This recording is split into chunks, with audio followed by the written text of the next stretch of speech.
दोस्तों कुछ बातें इतनी ज़रूरी होती है कि हमको उनके बारे में मालूम होना चाहिए, पर यानी कि किसी कारणवश उसके बारे में पता ही नहीं चलता है। आज मैं कुंभ राशि वाले जातकों के लिए उन्हीं अदृश्य बातों के बारे में बताऊंगा जिनका उनको पता ही नहीं है और उनकी ज़िंदगी को वो बहुत ज़्यादा प्रभावित करने वाली है। दोस्तों ये बात ध्यान रख लेना मेरी कि कुछ चीज़ों में अंधे यानी कि हम अंधेरे में भी रह सकते हैं। तो दोस्तों ज्योतिष आपके लिए इस मामले में मार्गदर्शक या एक बहुत बड़े सहायक की भूमिका निभा सकती है। मैं जो भी बताऊंगा आपको आपकी राशि के अनुसार बताऊंगा, इसको कुंडली के अनुसार देखना। राशि के अनुसार एक हद तक ही ठीक होता है, इसलिए इसको आप अपनी दशा, अपनी स्थिति परिस्थिति और अपनी कुंडली के अनुसार ठीक करके लीजिए, क्योंकि ये ग्रह प्रभाव आपके ऊपर कम या ज़्यादा मात्रा में थोड़ा असर डाल सकता है। मित्रों, वीडियो में आगे बढ़ने से पूर्व आप सबको जय श्री कृष्णा, जय लड्डू गोपाल जी की। मैं आशा करता हूं कि आप कमेंट बॉक्स में जय लड्डू गोपाल जी की, जय श्री कृष्णा जरूर लिखोगे। दोस्तों ये लड्डू गोपाल जी का ही दरबार है, ये ध्यान रखना मेरी बात।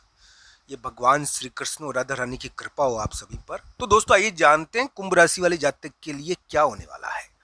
दोस्तों आप अपने मित्रों पर, अपने भाई, अपने बहन और अपने मित्रों पर थोड़ी यानी कि वो कहते हैं ना कि नजरों में सुरमा लगाना, नजरों में सुरमा लगाते हैं तो नजरें पेनी हो जाती है। तो दोस्तों अपने मित्र भाई या दूर के भाई, तो ये भाई बहन पर थोड़ी यानी कि एक प्रकार से थोड़ी पेनी नजर रखें। मैं ये नहीं कहता कि आप उनसे शत्रुता रखें, मैं ये नहीं कहता। मैं ये कहता हूं कि थोड़ा सा जानकारी रखें। हो सकता है कि कुछ बातों से आप अनजान हो सकता है कि आप कुछ बातों से अंधेरे में हो, तो ये बात आप कर सकते हो। दोस्तों मैं राशि के अनुसार बता रहा हूं, तो आपके लिए जो उचित है वो मैं बता रहा हूं। मैं ये नहीं कहता कि ये कोई बुरा योग है, पर इस समय मई के महीने में कुंभ राशि के भाई बहन का प्रभाव बहुत ज़्यादा रहेगा और भाई बहन और मित्र के कारण बहुत सारी घटनाएं उलट पलट करेगी। तो दोस्तों ध्यान रखना चाहिए कि किसी की कुंडली में अगर राहु या कोई खराब ग्रह ज़्यादा मात्रा में मौजूद हो तो इनके द्वारा थोड़ा हमको उलट पलट यानी कि नेगेटिवली नहीं मिल जाए। तो ये आपके ऊपर निर्भर करता है, आपकी बुद्धि पर निर्भर करता है। दोस्तों बृहस्पति का काम है यानी कि कृपा करना, वो बृहस्पति बुद्धि के द्वारा कृपा करता है, दिमाग को जागृत कर देता है। तो दोस्तों एक प्रकार का ये आपके लिए बुद्धि ज्ञानी है। मैं ये नहीं कहता कि आपकी कुंडली में किस प्रकार का ग्रह प्रभाव है। कुंडली में आपके लिए पॉजिटिव ग्रह प्रभाव होगा तो आपके भाई और मित्र से आपको बहुत बड़ा तोहफा भी मिल सकता है। आपके भाई, मित्र और मध्यस्थ के द्वारा आपको बहुत बड़ी चीज भी मिल सकती है। ये भी चीज हो सकता है, ऐसी कोई बात नहीं कि ये चीज नहीं हो सकती, पॉजिटिवली चीज भी हो सकती है। पर दोस्तों अगर आपकी कुंडली में राहु की स्थिति इतनी ज्यादा खराब है तो आपको भाई, मित्र और मध्यस्थ से धोखा भी मिल सकता है, भाई बहन मित्र के से धोखा भी मिल सकता है। तो इन सभी चीजों को देखना चाहिए। तो मित्रों कुंभ राशि वाले जातकों के लिए ये कहता रहा हूं मैं कि भिड़ंत योग चल रहा है। अब मान लो कि कोई महत्वपूर्ण कार्य हो और आपको कराने जाना हो वो, और उसमें थोड़ी भिड़ंत की स्थिति हो जाती है, तो ध्यान रखना चाहिए इन चीज़ों का। मैं आपके लिए केवल सावधानी बताता हूँ, मैं ये नहीं कहता हूँ कि इस प्रकार के योग है, क्योंकि राशि के अनुसार प्रभाव का वर्णन होता है, भविष्यवाणी नहीं होती है इतनी ज़्यादा। हाँ ये बात है कि प्रभाव लागू हो जाता है तो भविष्यवाणी का रूप ले लेता है। तो दोस्तों कुंभ राशि वाले जातकों के लिए मैं ये कहूँगा कि शेर तो दहाड़ मार चुका है, पर दोस्तों क्या कुंभ राशि वाले जातक के लिए 10, 11 और 12 मई को एक जीत योग भी है। दोस्तों संपर्क के कारण कभी कभी व्यक्ति अपने शत्रुओं को हरा भी देता है, पर दोस्तों शत्रु या विरोधी के मामले में आपको जीत योग यहाँ पर 10, 11 और 12 मई को बना हुआ है। 10, 11 और 12 मई बहुत महत्वपूर्ण दिन है और इस समय आप अपने स्थान पर भी लौट सकते हो, अपने जगह, अपने स्थान, अपने संपर्क पर लौट सकते हो, ऐसा ग्रह प्रभाव है। पर आप इस समय अपनी स्थिति, अपनी परिस्थिति प्राप्त करोगे, आप अपने स्वभाव को प्राप्त करोगे, अपने स्थान को प्राप्त करोगे, अपनी ऊर्जा को प्राप्त करोगे। 10, 11, 12 मई इस प्रकार के दिन हो सकते हैं। कुंभ राशि वाले जातकों के लिए मैं ये कहूँगा कि अभी के समय में थोड़ा 2-3 चीज़ों का ध्यान रखना चाहिए। एक तो कोई मित्र कोई भाई या भाई बहन आपके लिए कोई बहुत बड़ा तोहफा भी दे दे। पर दोस्तों ये भी ध्यान रखना चाहिए कोई मित्र षड्यंत्र तो नहीं कर रहा है, तो इनका भी ध्यान रखना चाहिए।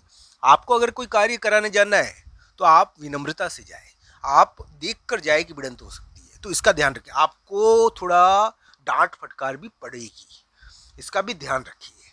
पर दोस्तों 10, 11, 12 मई को आप जीत हासिल कर लोगे, डांट फटकार में भी जीत जाओगे।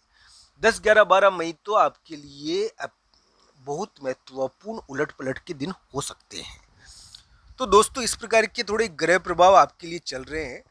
शत्रु या विरोधी के मामले में आपके लिए दबाव आया होगा, मैं मानता हूँ। शेर या अब शेर प्रकट हो चिल्लाता है, दहाड़ता है, तो अन्य जानवर तो भाग ही जाते हैं ना। तो आपके मित्र और भाई और तीसरे व्यक्तियों के ऑफिस का कोई यानी कि मान लो कि ऑफिस में भी यहाँ पर थोड़ी सी दिक्कत आती है। पर ये क्या है कि ग्रह प्रभाव कभी कभी प्रॉपर्टी का बहुत बड़ा कार्य करवा देता है, तो उनके द्वारा भी महत्वपूर्ण कार्य हो जाता है। कुंभ लग्न के लिए 10, 11, 12 मई इतना बढ़िया नहीं है, उनको तो ध्यान ही रखना चाहिए। कुंभ राशि के लिए 10, 11, 12 मई बढ़िया है, जिनकी चंद्रमा कुंभ राशि में है, तो उनको भाई या मित्र या तीसरे व्यक्ति का तो प्रभाव बढ़ ही रहा है, पर उनको इस समय शत्रु या विरोधी के मामले में जीत मिलेगी। संपर्क के कारण वो जीत सकते हैं 10, 11, 12 मई को। 10, 11, 12 मई को कुंभ राशि वाले जातक के लिए एक महत्वपूर्ण उलटफेर पलट है जो जीत वाला है। थोड़ा ऐसा ग्रह प्रभाव उनके लिए थोड़ा दिखता है। अभी तो आपके लिए एक सबसे बड़ी चीज हुई है कि धन संबंधी उलटफेर हो रहा है। ये धन संबंधी उलटफेर आपकी प्रॉपर्टी को लेकर भी हो रहा है। दोस्तों आपने अपनी प्रॉपर्टी पर नजर ही नहीं डाली। आप क्या है कि अपनी प्रॉपर्टी को देख नहीं रहे हो। आपकी प्रॉपर्टी कहाँ कहाँ है आप ध्यान रखिए। आपकी प्रॉपर्टी केवल एक जगह नहीं है, आप ये ध्यान रखिए कहाँ कहाँ आपकी जमीन जायदाद और धन है, और उस धन और जमीन जायदाद में कुछ ना कुछ हुआ है, तो ये ध्यान रखना चाहिए। आपको इसका मालूम होना चाहिए, आपको पता ही नहीं है उसके बारे में, आप थोड़ा ध्यान रखिए। मैं ये कहूँगा कुंभ राशि और कुंभ लग्न के लिए प्रॉपर्टी, धन और जमीन जायदाद के मामले में, चाहे वो उनके कहीं भी स्थित हो, चाहे दूर की प्रॉपर्टी हो, चाहे बहुत दूर की प्रॉपर्टी हो, चाहे वो थोड़ा बहुत ही हक रखते हो उसमें, उनके संदर्भ में कुछ ना कुछ हुआ है। तो ऐसा ग्रह प्रभाव अभी कुंभ राशि के लिए चल रहा है। धन की जो दीवार होती है ना, उसमें सुराख तो हुआ है, पर ये धन की दीवार का सुराख आपके लिए क्या बहुत बड़ा कार्य करा पाएगा। कुंभ राशि वाले जातकों को थोड़ी पैनी नज़र भी रखनी चाहिए कि उनके लिए इस प्रकार का ग्रह प्रभाव है। आज का ये वीडियो आपको कैसा लगा, कमेंट बॉक्स में आपकी राय जरूर बताना। आप सबका धन्यवाद मित्रों। हर हर महादेव।